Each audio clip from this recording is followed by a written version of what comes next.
हर व्यक्ति चाहे वह माने या ना माने किसी न किसी चीज से डरता है, जैसे कि मकड़ी जमीन पर चल रही है या लोगों के सामने खड़ा होना उन्हें डर लगता है। ज्यादातर किस्सों में लोग इन डर से उभर जाते हैं। फोबिया भी एक प्रकार का गंभीर डर है, जहां कथित या वास्तव में उस डर के करीब नहीं होते, परंतु उन्हें फिर भी उचित दूरी बना के रखना चाहते हैं। यद्यपि उन्हें इससे कोई खतरा तो नहीं होता, परंतु व्यक्ति स्वयं को शक्तिहीन महसूस करता है। फोबिया सबसे सामान्य मनोरोग माना जाता है। यह आबादी के 10% लोगों को ग्रसित करता है। फोबिया चरम पर होते हैं अक्सर किसी चीज का अनुचित व तर्कहीन भय, जो कुछ भी हो सकता है, जैसे कि पायरोफोबिया यानी आग का डर, इलेक्ट्रोफोबिया मुर्गियों का डर, ट्राइसाइकेडोफोबिया नंबर 13 का डर, फोबोफोबिया फोबिया होने का डर, पिनासिफोबिया अनुचित व तर्कहीन भय का डर। दैनिक दिनचर्या ये काम व रिश्तों के बीच में ले आता है, क्योंकि फोबिया वाला मरीज कुछ भी कर सकते हैं उस भय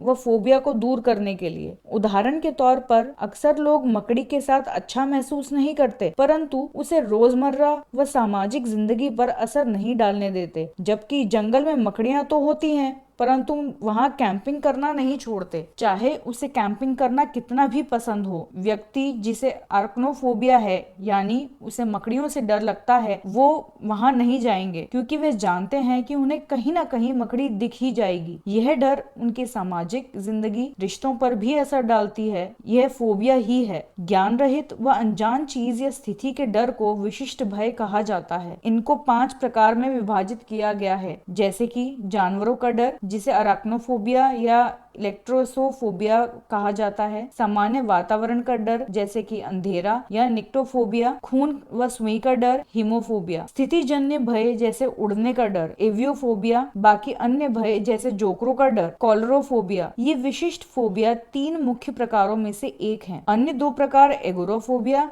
व सामाजिक भय हैं। एगोराफोबिया का मतलब सार्वजनिक स्थानों से डरना है। एक ऐसा भय जिसमें आप उस स्थिति से निकल तो नहीं सकते, वह खुद को सुरक्षित महसूस कर रहे, जैसे कि अपना घर। इसलिए अगोराफोबिया से ग्रसित व्यक्ति बाहर घूमना पसंद नहीं करते। अक्सर डर लगने वाली जगह हो सकती है, जैसे लोगों से भरे हुए मॉल या थिएटर, जहाँ से निकलना आसान नहीं है। दूसरी तरफ है सामाजिक भय, जिसमें सामाजिक परिस्थितियों व अंतःक्रियाओं के प्रति अत्यधिक आशंका व निरंतर भय बना रहता है। सामाजिक भय वाले लोग दूसरों के द्वारा अपमान किए जाने या न्याय से डरते हैं। शर्मिंदा होना या समय समय पर सामाजिक संपर्क में अजीब महसूस करना पूरी तरह से सामान्य है, लेकिन सामाजिक भय के साथ अक्सर घटनाओं के लिए हफ्तों तक चिंता महसूस करते हैं। इससे पहले वे घटित हो, दूसरों के सामने सामान्य चीजें करने से डरते हैं। उदाहरण के लिए व्यक्ति जिसे सामाजिक भय है, वे दूसरों के सामने खाने से भी डरते हैं। फोबिया से ग्रसित लोगों से जब वह स्थिति संबंध में आती है या उसे वे सोचते हैं, अचानक गंभीर रूप से घबराहट होने लगती है, जो वास्तविक में होने वाले खतरे से भी नहीं होती। वह उसे इतना सोचते हैं, वह सीधा उसके सबसे बुरे रूप को सोच लेते हैं। अक्सर ऐसा होता है। ये ख्याल शारीरिक लक्षण भी दर्शाते हैं, जैसे कि पसीना आना, कंपन या दिल की धड़कन का बढ़ना। ऐसा कहा जाता है कि रोजमर्रा में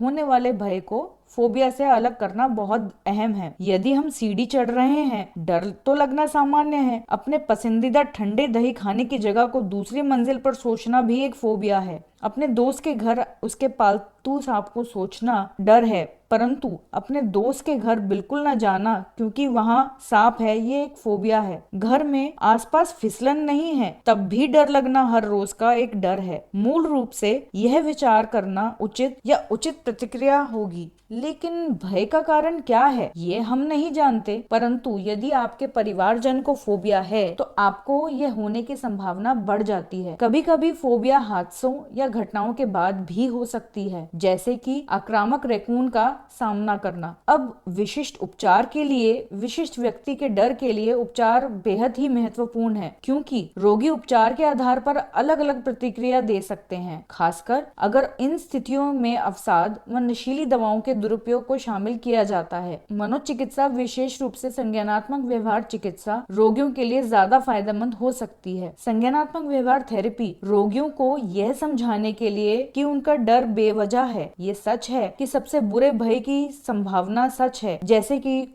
क्रोधी रैकून का हमला करना, रेबीज होना, असामयिक मौत होना। इसके अलावा व्यवस्थित डिसेंसिटाइजेशन प्रक्रिया का इस्तेमाल भी किया जा सकता है, जहां एक व्यक्ति को धीरे धीरे व्यवस्थित रूप से भयग्रस्त वस्तुओं के संपर्क में लाया जाता है। मरीज पहले चिंता की पहचान करना सीखते हैं और फिर उसे कैसे बचना है। अंत में उन स्थितियों से दूर रहने के लिए सीखी हुई उभरने की तकनीकों का उपयोग कैसे करना है, यह पहचानते हैं। ज्यादातर मरीजों का इलाज इन अनुरूप उपचारों से किया जा सकता है।